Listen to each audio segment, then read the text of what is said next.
think rugged. When you think tough. When you think big. Think of the best transportation solutions mile after mile. When you think big, think Boyer trucks. Redefining the road.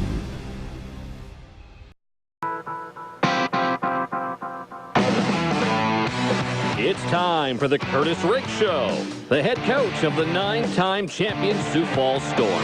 The Curtis Riggs Show, presented by Sioux Falls Specialty Hospital and Orthopedic Institute. Together, they are the official healthcare and complete training team of the Sioux Falls Storm. The Curtis Riggs Show on Sioux Falls Sports Radio, AM 1230 and FM 98.1 KWSN. Here's your host of the Curtis Riggs Show, the voice of the Storm, the Silver Fox, Rich Rothstein.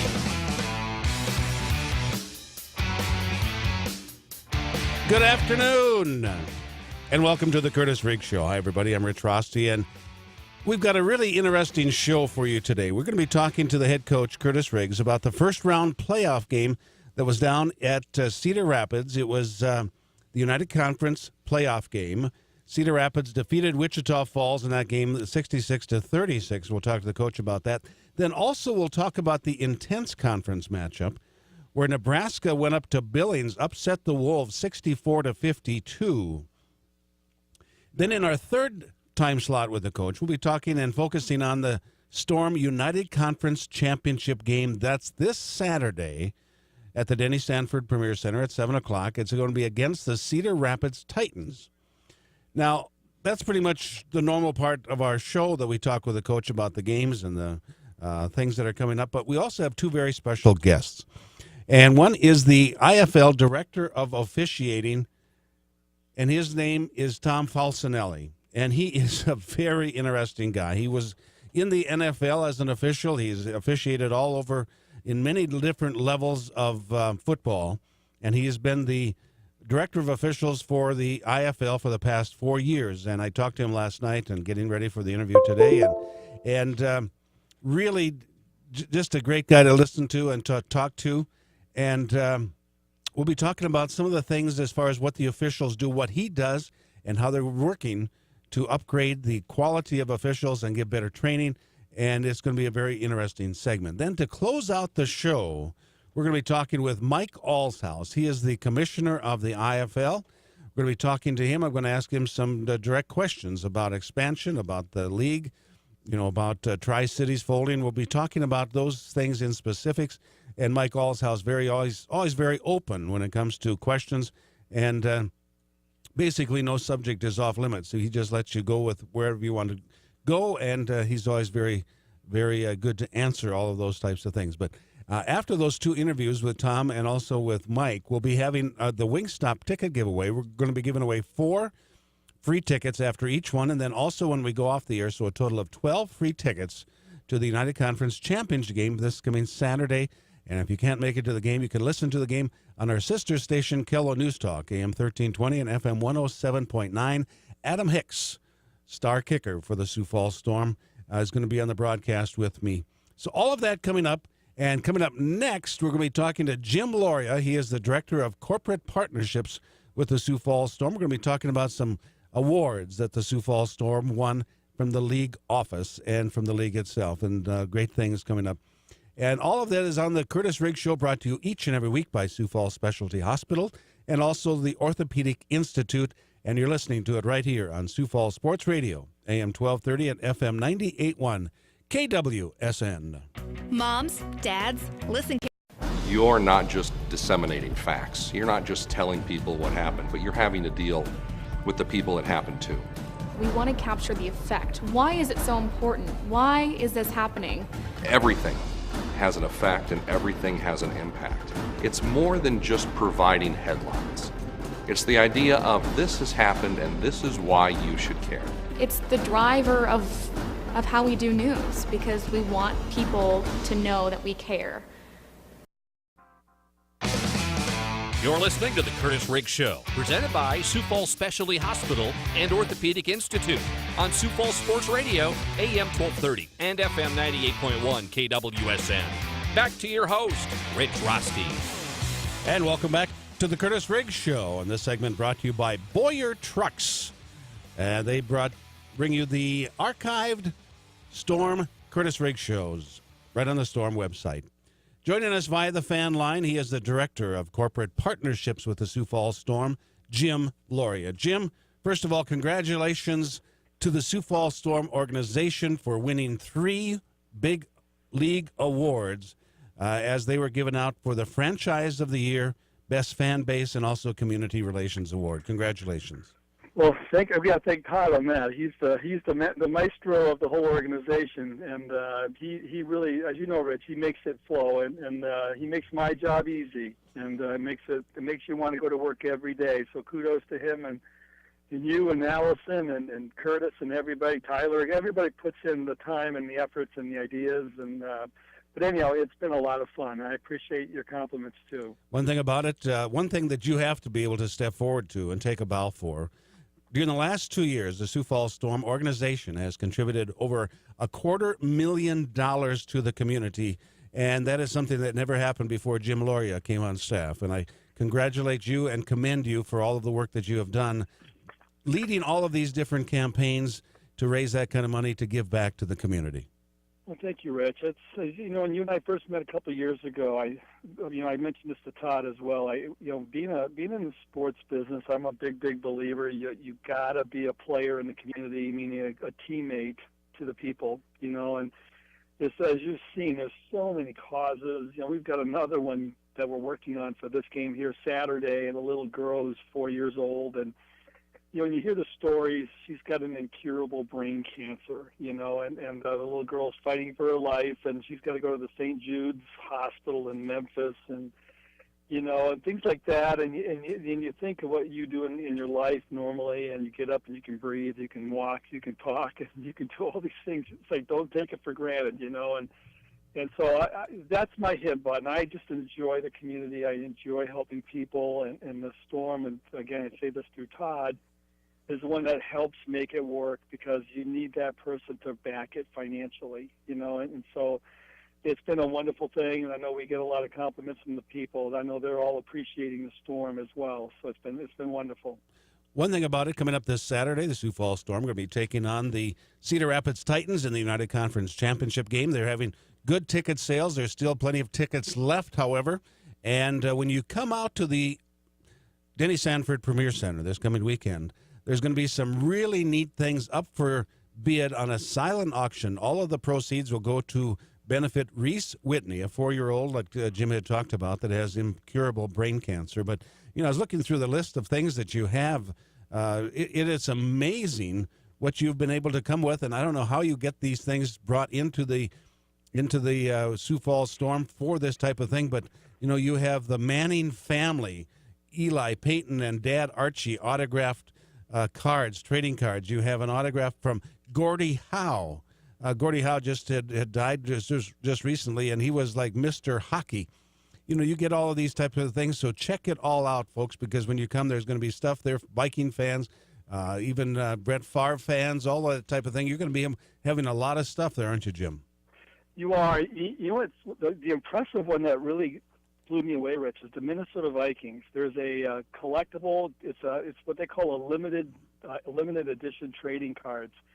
There's 40 Viking cards that are in this particular silent auction, and there's about 13 of them signed by the players. And when I looked at them, I was like, oh my word, there's some like really, really great big name star people. So it's a collection of Minnesota Viking cards.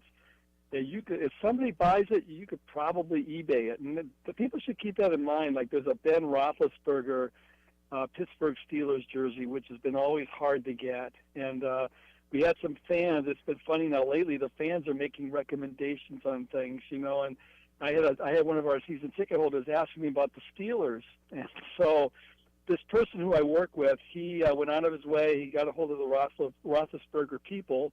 and they sent a jersey signed by Ben. It's name plated with his number and name on it. Oh my! And actually, there's a Troy Polamalu autographed. It's a game action photo framed. And Troy, as you know, he might be a Hall of Famer, I would think, here shortly, and that's coming in as well. So there's some Pittsburgh Steeler memorabilia that we've never had in the 2 years. So, but the Viking one, that's one that the fans are going to want to look at. It's really cool. It's got 40 individual player cards of the Minnesota Viking franchise. Well, then you also have one that's a game ball signed by quarterbacks Dan Marino, John Elway, Boomer Esiason, Warren Moon, Jim Kelly, Steve Young, and Randall Cunningham. I mean, those are some of the biggest names ever played quarterback in the NFL. It is. Like I said, I hope the people who come out to the games take a look, as you said, Rich, take a look.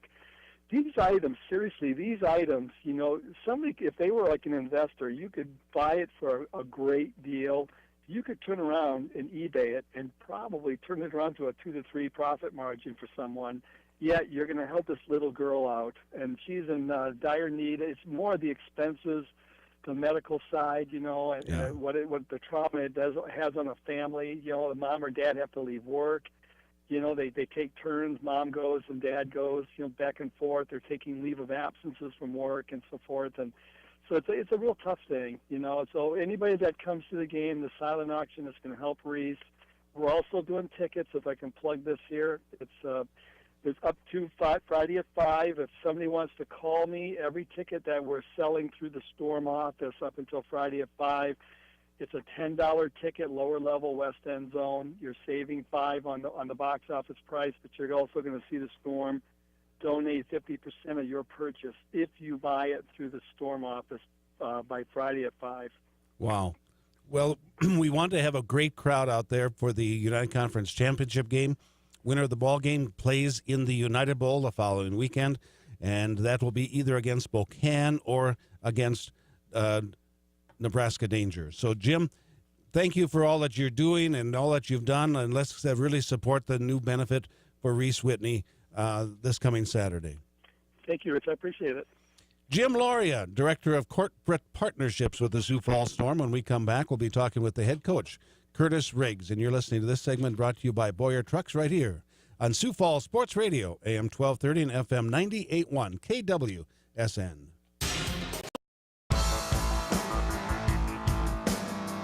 Eastway Bowl is more than just bowling. It's a full experience entertainment center.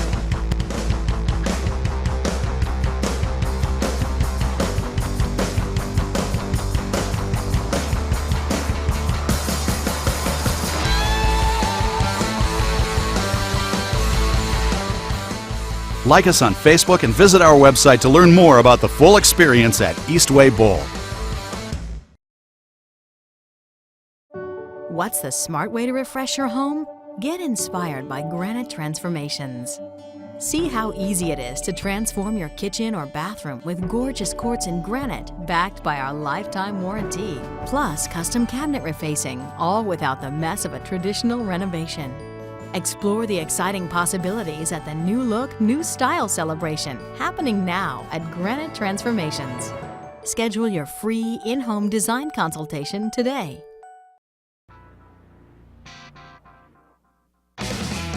You're listening to The Curtis Riggs Show, presented by Sioux Falls Specialty Hospital and Orthopedic Institute on Sioux Falls Sports Radio, AM 1230 and FM 98.1 KWSN.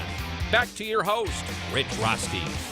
And welcome back to the Curtis Riggs Show. And this segment brought to you by great friends over at Good Sense Deli Fresh Subs. Longtime Storm sponsors. They have the best bread in town. Everything is cut deli fresh for you at Good Sense Deli Fresh Subs. He is the head coach of the Sioux Falls Storm, Curtis Riggs. Coach, how you doing today? I'm good, Rich. How are you? How's the back in the saddle with the team after you've had this long hiatus? How's practice has been going this week? I give the guys credit. They've really come to work, and I think they sense that it's that time now where it's do or die, and they've really come to practice ready and focused on the task at hand. Well, that's one of the things that you talked about when they left. Wondering what type of level of conditioning, what type of level of work are they going to be doing? and it's really great to see that these guys came back as professionals, ready to take on the task at hand. Well, and everyone wants to win a championship, but not many people are willing to put in the actual work and dedication that it takes, and willing to, maybe take a step back because that's what's best for the team. And we have a lot of guys that are willing to do that with this team. Well, Coach, there was, we'll talk more about the game coming up this Saturday against Cedar Rapids, but let's talk a little bit about the other games in the IFL. As in the Intense Conference, Nebraska, who had a losing record, goes up to Billings, who was 8-8 on the year, and Nebraska comes away with the win 64-52. Tell us about that game. Well, it's one of those tricky things, Rich, where Nebraska took advantage of a league rule that doesn't prohibit. We used to have rules that prohibited teams from going out and picking up players from other leagues. But there's no rule against that, so Nebraska took advantage of that. So they picked up a quarterback from Dodge City that played all year with them and had a good year with them, and their leading receiver, and those two guys came in, and it looks like they had a pretty big impact for Nebraska, and Nebraska was able to score some points, which they'd been struggling with all year since Jamal Sewell left, and they get a big win. And they also got some big turnovers, though, from Billings, and it sounds like that was the difference. Yeah, the quarterback for Billings, Corey Murphy, had 5 touchdowns, but he had 3 interceptions, and Nebraska was able to capitalize on them. Excuse me. And Derek Bernard was the quarterback, 13 of 15, 190 yards, 5 touchdowns, no interceptions, was sacked a couple times. And either Davis or Thomas, I didn't recognize either of those wide receiver names, and they got 2 and 3 touchdowns respectively. Yeah, I mean, 13 of 15 is not too bad of a night. No. So I think they managed the game well for him, but he definitely had the timing. He knew where he needed to be going, and you bring in really essentially a ringer that has not played any games in the IFL and comes from another league, and it just kind of seems like, we focus so hard on the veteran rule, but we didn't really consider anything like this. And we used to have a rule where they had to play so many games on your roster. And I think, that's probably something the league will maybe look at as they move forward from this. Well, we got Commissioner Mike Allshouse coming on the show a little bit later, and maybe I'll bring it up to him at that time and ask him about that, because that's very interesting. There was even a rule, I think they call it the Paul Kaiser rule, that you can't go and be on the field as a player if you've declared or have been hired as a coach throughout that season. Correct. Yeah. And, it was actually John Timchenko. Oh, was it? Okay. Yeah. You're right. It was one of those offensive linemen, but John was, kind of in between. What do I want to do? I want to help coach, but just stay involved. And then it was, I'm thinking about maybe wanting to play as I'm being around the guys. And so then it went to the league, and the league said, no, you can't do that. And, I think this is probably something that'll be looked at. I know it'll definitely be brought up at the coaches meeting.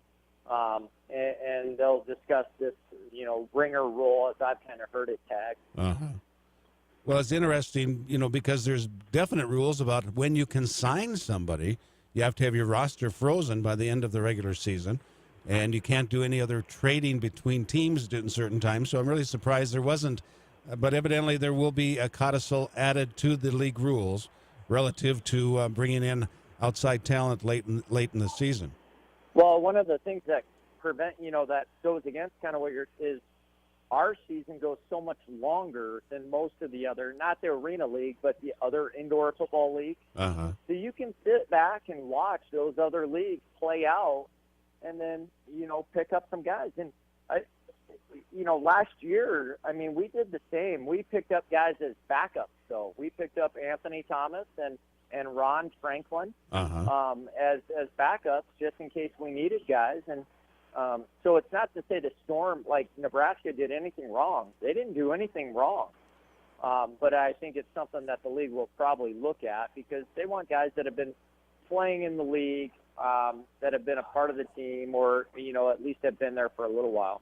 Well, one thing it has done for Nebraska, it has kick-started their season at the very end, because they have struggled all year long with losses, losing players, getting them back, losing them again to go to the Canadian Football League and things like that.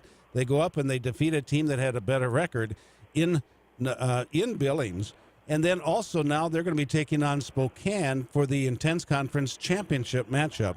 And, Coach, just looking at it from the outside, right now the way Nebraska looks versus the way Spokane looks, who has the advantage in that ball game? Well, I think it's going a lot like the lines you're kind of describing. I think Nebraska, they're playing extremely good football defensively, and they have been for a while now. And now if they've got a little bit of offense going, I think they're going to win. I think they have the makings of coming in and upsetting Spokane at their place. Now, Spokane's had quite a bit of time to rest, get healthy, really focus on what Nebraska is doing. But you can't replace the Carl Sims. No. And I think Carl Sims and Kennedy were so important to their offense. I know they're bringing in a running back, but I think those two guys, you look at Dowdell, he was really not good. Against us, both times we played him.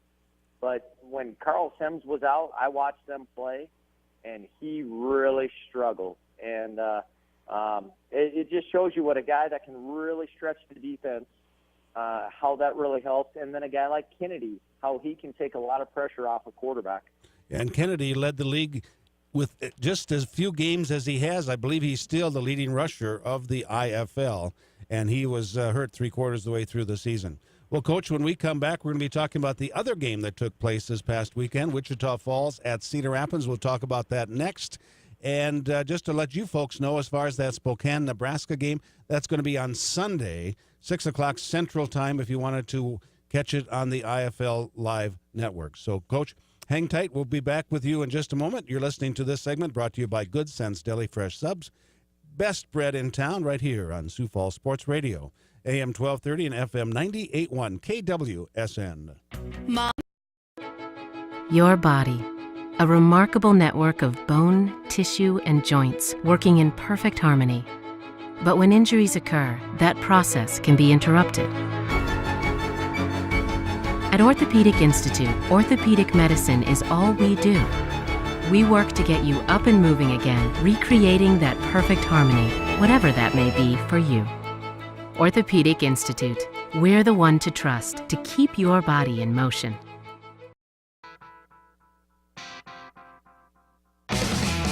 You're listening to The Curtis Riggs Show, presented by Sioux Falls Specialty Hospital and Orthopedic Institute on Sioux Falls Sports Radio, AM 1230 and FM 98.1 KWSN. Back to your host, Rich Rosti. And welcome back to The Curtis Riggs Show. This segment brought to you by Eastway Bowl and Eastway Lounge. They are the official Storm away game viewing party hosts. And thank you to Eastway for their great partnership all season long. Still to come on The Curtis Riggs Show, the IFL Director of Officials, Tom Falcinelli, and also the Commissioner of the IFL, Mike Alshouse. And right now it is the head coach of the Sioux Falls Storm, Curtis Riggs. And, Coach, the game that was played down in Cedar Rapids against the Wichita Falls Nighthawks, Sue and I went down to that game, and a couple things really surprised me down there was the lack of people in the stands and also the one-sided victory for Cedar Rapids. You know, Rich, I saw the game online. I was at a reunion for our national championship team at USF for 96 and 2006. So I wasn't able to watch the game till the next day. But that is the first thing that stood out. When I saw the game, I was like, oh, my goodness, there's no one there. And, you know, I don't know what the cause of that is. I know they used to get a tremendous fan base. I know they changed front office people, and now that front office person has left. And you don't know what they're doing for group packages or season ticket sales. I mean, I really don't know. But you just hate to see something like that for a playoff game, especially a big game like that. Their first home playoff game ever. Yeah. But thankfully, you know, it didn't affect them because they either came out and played mad or they weren't worried about the crowd at all because they played some great football. Oh, they played an excellent game of football and totally made Wichita Falls offense look anemic. Defensively, there was nothing that the defense for Cedar Rapids caused such havoc for Wichita Falls that McCollum was basically neutralized. And I kind of thought the opposite, Rich. I thought, yeah, they did a good job against Wichita Falls' offense, but I felt like they scored so easily that Wichita Falls' offense started to press. And I did not think he handled the pressure, not pressure of in his face, because they didn't get any sacks on him. No. And there's a lot of times he's throwing with no one around him. It looked like he didn't have much on his throws. He threw late. It was definitely not something that I would suspect he'll probably be the MVP of the league. And I did not think that he brought an MVP caliber performance in a situation where you're really looking for your big guy to make a lot of plays. And their offense had Wichita Falls dialed up. They went at one particular DB a lot, and they made the most of it, and they put that game away early. Oh yeah, it was 42-7 at before Wichita Falls hardly even got out of the blocks. You're talking about Charles McCullum. You and I were watching the game, and it was like he was trying to push the ball rather than throw it.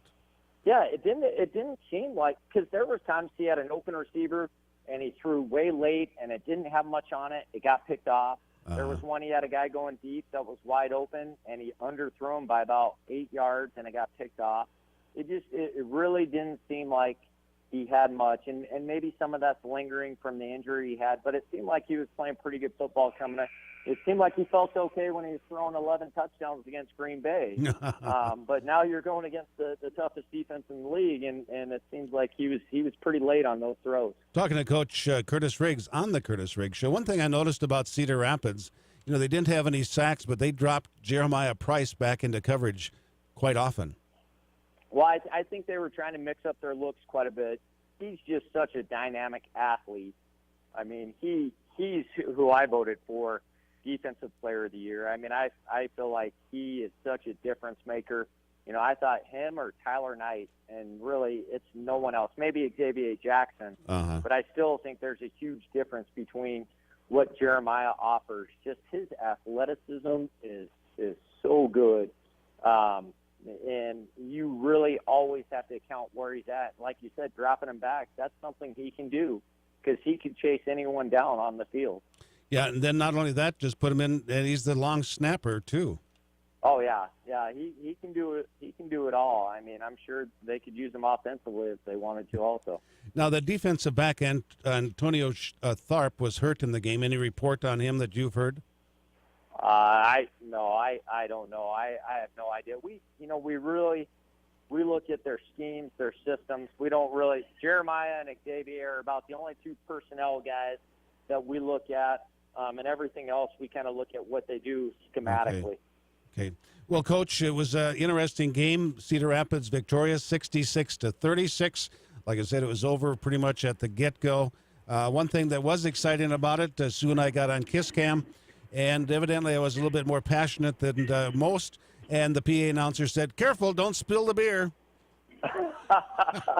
Well, I'm sure you're a celebrity there. So, I mean, they crowd, the sparse crowd that was there probably went crazy when they saw you there. So, I mean, you and I both know what it used to be like in there, or even worse when we had to go play in that little hockey facility. Oh, no kidding. Just what an impact and difference it made. And so, that's too bad. Hopefully they can build that back up. One thing I did find out down there, they play that music awfully loud. Oh, they do. I think that's one thing that plays a part too. The announcer's pretty loud. They play the music loud. And then when you do get a crowd in there, it makes a huge difference. But they obviously didn't need any of that extra help. No, they didn't. Well, Coach, we'll talk to you a little bit later in the show, and we'll talk specifically about the game coming up Saturday, the United Conference Championship game against the Cedar Falls Titans. All right, thank you. He is the head coach of the Sioux Falls Storm, Curtis Riggs, and you've been listening to this segment brought to you by Eastway Bowl and Eastway Lounge. the official Storm away game viewing party hosts, and we thank Eastway for their great partnership all season long. Coming up next, we have the director of IFL officiating, Tom Falcinelli, and he's an interesting guy to talk to. I hope you stay tuned for that, and you're listening to the Curtis Riggs Show right here on Sioux Falls Sports Radio, AM 1230 and FM 98.1 KWSN. Do you know what People that I work with are family. We get more time with the patients to deliver that personalized care. I know that our patients are satisfied and happy with their outcomes. And I've had more than one patient say to me, you know, I can really feel that you guys like being here and taking care of patients. And that's wonderful to hear, because that's the truth. We give the best care in the world. And just a better overall experience for the patient. And that's why I chose to come work here at Sioux Falls Specialty Hospital.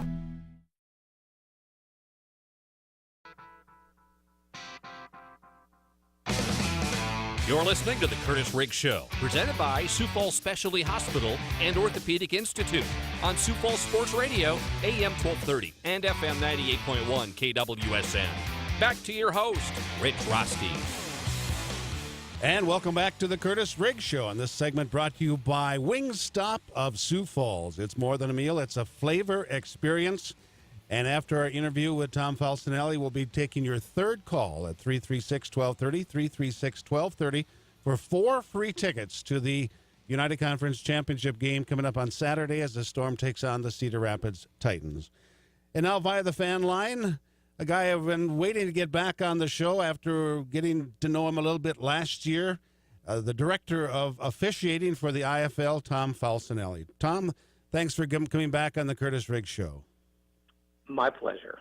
Well, I tell you what, a lot has happened over the course of this past year, and you've been a part of this league for the past 4 years. Tell us a little bit about what your things that you do as far as the director of officials and your responsibilities week in and week out during the season. Well, I'll tell you, once the week starts, the first task is I've got to assign evaluators to the games for that week, and we have a staff of 6 evaluators. I'm one of them, and the evaluators are all Division I college officials, and they do some of the most comprehensive officiating evaluations at any level of this sport. So the games are assigned at the beginning of the week. The evaluators watch the game, and then we download the game film, the officials' game film, and every single play of every single game is reviewed for correct or incorrect mechanics, correct or incorrect call, or a marginal call. And a marginal call is, well, yes, it was a foul, but we really didn't need to call it. Then the crew, the officiating crew after the game, they've got to complete a foul report within 24 hours and get it to me. And on that foul report is a section for the evaluation. I give this to the evaluators, and they start their work. They got to get it back to me within 2 days.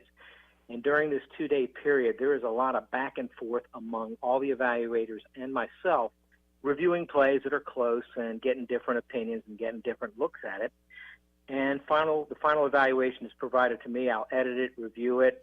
On the evaluation sheet, there's a spot for the evaluator to check a box if they think, hey, this might be a play we might want to see on the weekly training video. And, of course, I'll take a look and select some plays that I think need to be on it, too, depending on what the theme that week is. So, in essence, these evaluators are my eyes and ears out there of the officials out there, and they do a tremendous job. And, of course, during the week, the coaches are always sending plays in to look at, for me to take a look at and give them an opinion on, hey, did we miss this or was this the correct call? So then once that's all in, Wednesdays and Thursdays, I'm prepping that video. And for the fans out there, if they want to take a look at them, I do put them up there on YouTube for the fans to look at. And all they do is kind of search 2016 Indoor Football League training, and you can see some of our evaluations. In fact, they're all up there, and see how tough a sport this is to officiate. And the thing about it is people don't realize all of the things that go on a particular play. They just think, well, how did that ref not see that the guy was offside? Well, tell us what a linesman has to be watching for besides just the offside. Well, I'll tell you what, there's so much to speak about. I will talk about the head linesman, and that is the official that is working the chains on that side of the field. And each position, we have 5 officials on the field, have similar tasks. But by way of example, to let the fans know how difficult a game this is to officiate, what does that head linesman do just before the snap? What's his head? Well, the basic stuff. He's got a rule on false starts, encroachment, unabated to the quarterback. Do we have 4 players on the offensive line of scrimmage? Are the defensive line, are they down in the 3 or 4 point stance? Then they got to note where the belt is, the defensive belt. Are the linebackers and the DBs aligned outside of the belt? If they're inside the belt, are they aligned on a receiver? They need to know where the belt is on every play. So that's a pre-snap check. Got to go 5 yards beyond the line of scrimmage, unless we've got the exception where if the ball snapped inside the 5, the belt is always the goal line, and if we're in 4th and 2 or less, the belt reduces to the line to gain. All this is going on pre-snap. Then, got to have the defensive lineman, shoulders parallel to the line of scrimmage. The offensive lineman, their head's got to go through the waistline of the center. We call this tight. We want to have really strict on our formation fouls. Is anybody offside? How about the forward motion man? Is it a false start? Did he cross the line of scrimmage before the snap? So this is all pre-snap, and the official has to identify his keyed receiver, who he's going to be watching for the first 2 to 3 seconds after the snap occurs. And with all the tricky motion we see, the keys shift before the snap. So you may have a key pre-snap that at the snap is switched, and you've got to go to that key. So that's what they're thinking about just before the snap. I lost you a long time ago. It's an amazing amount. It's a lot. And then, of course, you've got after the snap. Well, you got your basic stuff. Do we have a blitz? Is it an illegal blitz? Is it inside the A gap? Or if we're in goal line mechanics, did the officials perform? Were they on the goal line when they needed to be, or was the run coming at them and they had to step off? Do we have DPI? How about an illegal pick? OPI? Do we have a hold? All the basic football stuff. So there is just an awful lot of stuff going on at this high-speed game in this cramped 50-yard field. So it is a very, very tough sport to officiate. And when I tell the guys, especially when we bring the new ones in, I said, if you can officiate indoor football at a high level, you can work anywhere in the country at football, because this is the most difficult football game to officiate. Now, talking about and speaking about those terms, Tom, we're talking about Tom Falcinelli, the Director of Officials for the IFL, on the Curtis Riggs Show. The two different things can happen. A guy, as an official, can show himself and really be good. Is there a chance for him to be moving up into a higher class of collegiate football or maybe even professional football?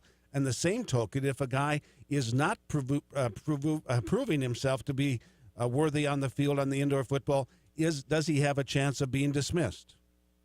Absolutely, and there are a lot of guys, I'd say many, many guys working in the NFL have worked indoor football at some point in their career.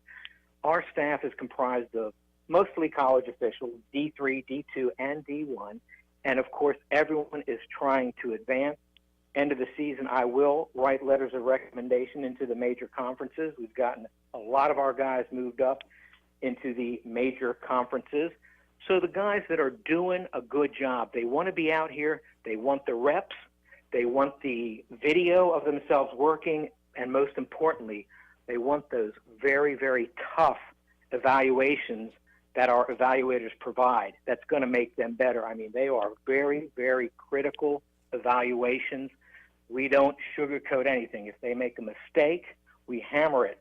If they've done something well, we also like to display that on the weekly video. But if the fans go out onto those weekly videos on YouTube, you'll see that we don't hide anything. If a mistake is made and it's going to be an important learning tool, I put it on that weekly video.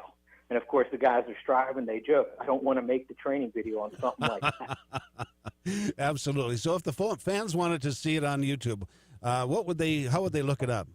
Just search 2016. Well, actually, I got several years. The 2016 Indoor Football League training, and it will lead them to this week. This year we had 19 videos up there. We've got a bunch in the preseason, and actually, as the season started, I was able to get a new editing program, and actually, the ones towards the second half of the season are so much better than. And we're developing. I'm developing my skills with that, but they're a lot better. And they just really need to take a look at those videos to see how difficult it is to officiate in this league. Tom Falcinelli, Director of Officials for the Indoor Football League. You're the man. You're the man at the top of the ladder. You have to make the decisions. Have you had to let any officials go over the course of the 4 years you've been with the IFL? Every year, and in fact, this season, during the season, I think it was 10 officials remove them from their schedules this season. And every year, everyone's working under a one-year contract. Once the season ends, we're going to be evaluating crazy every single play. We're going to read those evaluations, look at the film, and we'll decide who's going to be offered a contract for 2017. And of course, we have a couple new franchises coming on next year, from what I understand. So I'll have to go out and hire officials in those areas. I've already acquired the Salt Lake City officials, and the other places, if officials want to work, they're going to have to provide college film for me to evaluate before we put them out on the field. Well, Tom, this has just been great. It's great public education, because so many times people will walk away from the game and say, oh, the refs did this, the refs did that. But they don't have any idea how difficult it is to do it and how They're often. trying their best, Yeah. and we do make mistakes. And if the fans think we're hiding things, no. These officials are called out in these evaluations. They are called out on the training films, and that's how they get better. Again, you show me an official that cannot accept constructive criticism, I'm going to show you a terrible official. So I suggest fans get out there and take a look at YouTube and see how this game is supposed to be officiated. One thing also, you'll probably show him the door also. If we have to. If you have to, yeah. Well, but Tom, we're training, we're working, we want the guys to get better. Well, Tom, it's great having you on the Curtis Riggs Show. I appreciate everything that you do for the Indoor Football League and how you are elevating the level of quality and proficiency by the officials, and everything that you're doing is making the sport so much better. Thank you so very much. Thank you. He is Tom Falcinelli, Director of Officials for the Indoor Football League, and a great guy to visit with. And the stories that he and I, we sat down, he was telling me stories about his time in the NFL. Just a hoot to be around. There's no doubt about it, but very serious about elevating the quality of officials in the Indoor Football League. When we go to break, we'll take your third caller at 336-1230 for 4 free tickets to the Wingstop for the game coming up on Saturday. The Storm taking on Cedar Rapids in the United Conference Championship game. But you're listening to this segment brought to you by Wingstop, and we'll be back right after this. Success doesn't fit in a 9-to-5 day.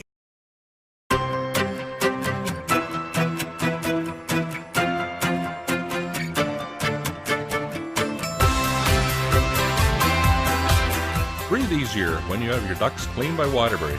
Call us today.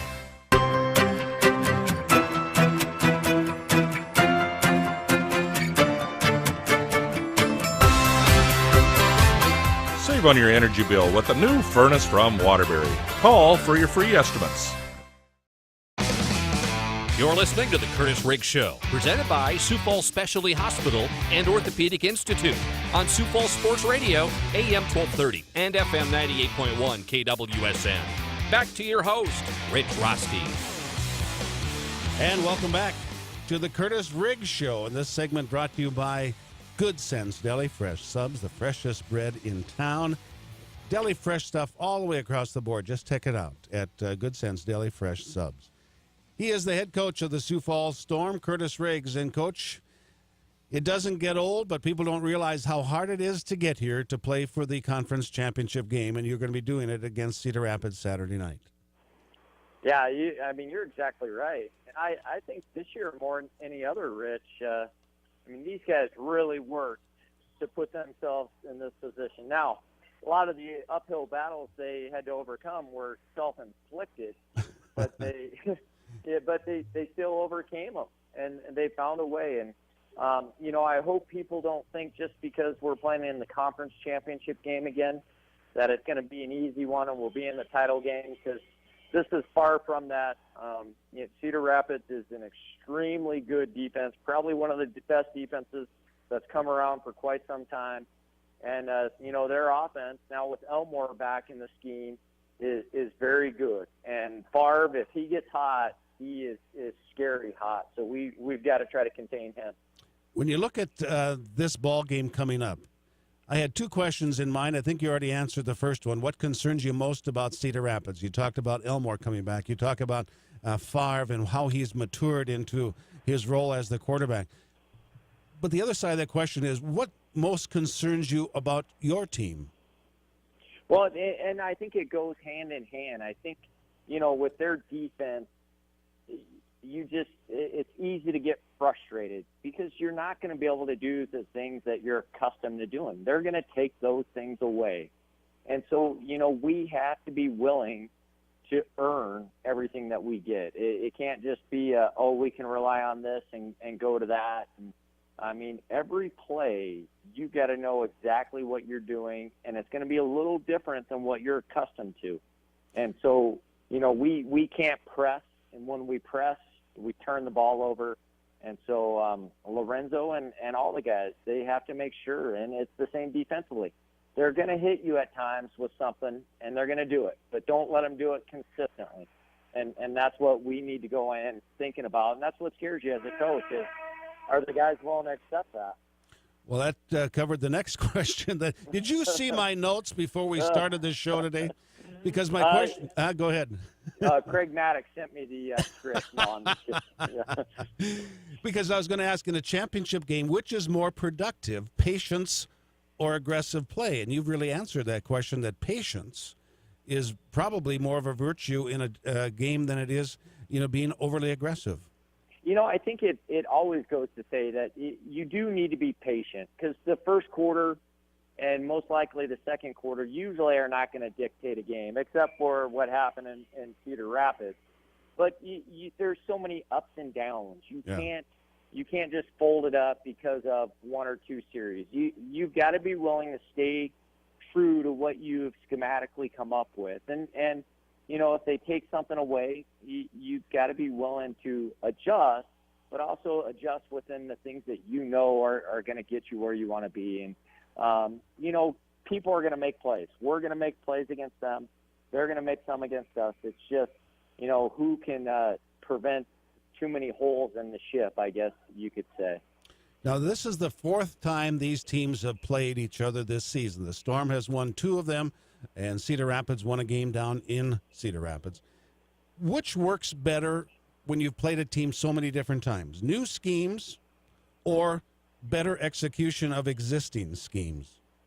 With Cedar Rapids, it's tough to do the things that we do because they know us so well. Uh-huh. And, there's things I think we definitely can do, but they make it tough. And that's what Coach Stout he's been very fortunate this year to keep. Just about all of his core guys defensively have been with him the entire season. And, I voted for Coach Stout as Coach of the Year. I thought he's done a great job of bringing in a group of guys, not changing over his roster like so many of the teams have done, and sticking with these guys and getting them to buy into the system. And you see they play extremely well together. Everything's fueled by their 2 guys up front, but the rest of the guys know their jobs, and they do it very well. One thing about it, during the game last Saturday, only 3 other players other than starters saw action in the game. Yeah, he feels very good about his guys. And, there's very few rotation. There's one guy that rotates in a little bit at D-line. They'll use another DB, and that was kind of more so by injury. Yeah. But they've got the guys they want. They feel very good about them, and that's been his philosophy all year. Bottom line, Coach, what's the key for the Storm winning Saturday night? Well, and it was first thing I said to the guys was, we win in the trenches, this game will be over. But if it's them winning, we're going to have a dogfight. If it's like when we went to Cedar Rapids and we let them dictate the line of scrimmage, both sides of the ball, we're going to have a tough matchup. And so I think you're going to see, Price and Jackson are going to make plays, but can you control them and not let it be a missile in the front bow of the boat? Make sure it's something that you can plug up and then move on, because, Jeremiah Price against Billings at Cedar Rapids, he picks a pass off, makes 3 moves, runs it back 47 yards for a touchdown, and the game was pretty much over then at that point. It was a close game. So we've got to try to control the line of scrimmage and try to win that battle. Well, Coach, best to you, and we'll talk to you on Saturday prior to the game. All right. Thank you, Rich. Always a pleasure. Oh, it's always a pleasure. Thank you, Coach. He is the head coach of the Sioux Falls Storm, Curtis Riggs. And this segment brought to you by Good Sense Deli Fresh Subs, the freshest bread in town. When we come back, we'll have the commissioner of the IFL, Mike Allshouse. And then after his interview, what we're going to do, we're going to take 2 sets of winners as we go off the air. So stay tuned, folks. We have more of the Curtis Riggs Show coming right here on Sioux Falls Sports Radio, AM 1230 and FM 98.1, KWSN. When people think of Uncle Eastway Bowl is more than just bowling. It's a full experience entertainment center.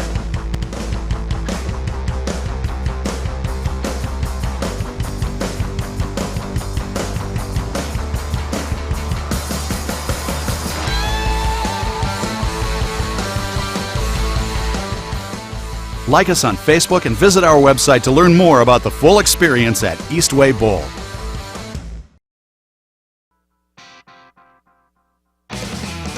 You're listening to The Curtis Riggs Show, presented by Sioux Falls Specialty Hospital and Orthopedic Institute on Sioux Falls Sports Radio, AM 1230 and FM 98.1 KWSN. Back to your host, Rich Rosti. And this segment brought to you by Wingstop of Sioux Falls. More than a meal, it's a flavor experience. And after our interview with IFL Commissioner Mike Allshouse, we'll take your third caller at 336-1230 for 4 free tickets to the Storm's United Conference Championship game this coming Saturday, and then we will turn around and give another 4 tickets away right after that. So just keep on calling after we go off the air, and then we'll be taking and giving away 8 tickets total after we go off the air, courtesy of Wingstop in Sioux Falls. And he is the commissioner of the Indoor Football League, Mike Allshouse. Mike, thank you so much for being on the Curtis Riggs Show. Rich, thanks for having me. Appreciate it. You know, one thing, when you look back in 2016, what are some of the benchmarks that you can look at the league as a whole as making it be a positive season this year? Well, I think on the field has been our most competitive season by far, in at least my time here at the IFL.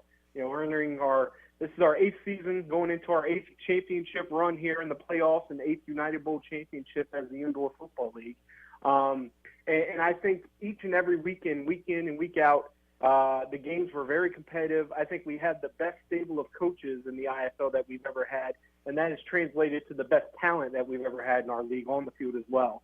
So if I could, there's a number of things to, but the one that jumps off the page to me as kind of something that we can hang our hat on is that our talent on the field, our coaching, our product on the field has never been better than what it was this year in the IFL. Well, one thing that was very sad for me was to see that Tri-Cities was going to be going inactive for 2016. And is there any chance that they'll be get back with the IFL at some point down the road? Yeah, that was a very disappointing, very sad day, very unexpected, if I'm being honest. I don't think anybody, especially me, had any idea that was a decision that the Cars were thinking or even contemplating. They're probably one of the best, if not the best, playing partner that we've had here in the IFL. Everybody has a lot of respect for Terry and JR. They've been great ambassadors for our sport, great playing partners, somebody that you can always rely on, somebody who's been selfless and put the league first on a lot of topics and issues in the past. So very disappointing to see them going inactive, at least for the 2017 season. I wouldn't be shocked to see them come back. In the history of our industry here, it's very rare that teams that go dormant do come back. But Terry Carr and J.R. Carr are very special people. They're not normal indoor football league team owners.